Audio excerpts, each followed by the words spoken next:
Pumalaw si Pangulong Ferdinand R. Marcos Jr. sa huling gabi ng lamay ni Nora Honor sa The Heritage Park sa Taguig kagabi. Kasama niyang nakiramay si First Lady Liza Araneta Marcos. Kinilala ng Pangulo ang malaking kontribusyon na nag-iisang superstar na tinawag din niyang a gift to the Filipino nation. Si Bien Manalo ng PTV sa Balitang Pambansa. Personal na nakiramay si Pangulong Ferdinand R. Marcos Jr. at First Lady Liza Araneta Marcos sa huling gabi ng lamay ng national artist na si Nora Honor sa Heritage Park sa Taguig kagabi. Dumating din si PCO Secretary J. Ruiz. Kinilala ni Pangulong Marcos Jr. ang hindi matatawarang kontribusyon ng nag-iisang superstar sa Philippine entertainment industry sa loob ng mahigit 5 dekada. Tinawag pa ng Pangulo na a gift to the Filipino nation ang mga dekalibreng pelikula ni Ate Guy na nabigyan ng international recognitions. Hindi pa rin humuhupa ang dating ng mga taga-suporta ni Ate Guy. Marami sa kanila ay nagmula pa sa malalayong probinsya. Gaya na lang ng 75 taong gulang na si Nanay Benny na lumuwas pa ng Maynila mula Batangas, masilayan lang sa huling sandali ang kanyang idolo. 7 taong gulang pa lang daw siya nang magsimulang maging tagahanga ng superstar. Bukod sa pagiging mapagmahal sa kanyang mga tagahanga, lubos na hinahangaan din ni Nanay Benny ang pagiging mapagpakumbaba ni Nora Honor. Habang buhay ko siyang mamahalin at lagi kong ipagdadasal na siya'y nasa maluwalhati ng kaharian. Mula naman Ilocos Norte, lumuwas pa ng Maynila si Nanay Delia.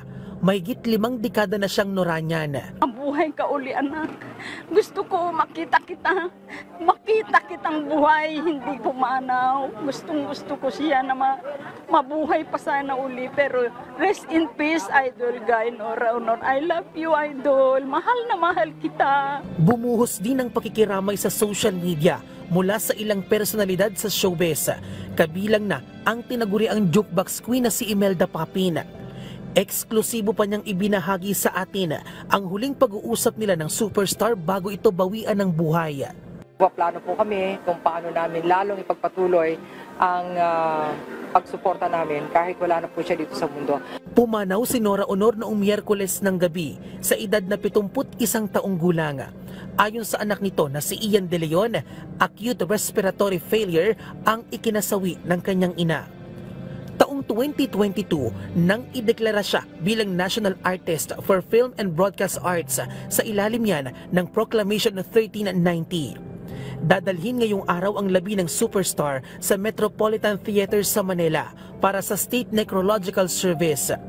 Gaganapin ang arrival honors ng alas 8:30 ng umaga na susundan naman ng tribute program ng alas 9 ng umaga. Bubuksan sa publiko ang necrological service ng libre, pero kinakailangan munang mag-register at kumuha ng ticket via Ticket Melon dahil limitado lang ang upuan. Magbubukas ang balcony entrance ng alas 7 ng umaga. Mapapanood din ng State Necrological Service sa social media page ng NCCA at CCP. Ililibing si Nora Honor sa libingan ng mga bayani sa Taguig. Bien Manalo para sa Pambansang TV sa Bagong Pilipinas.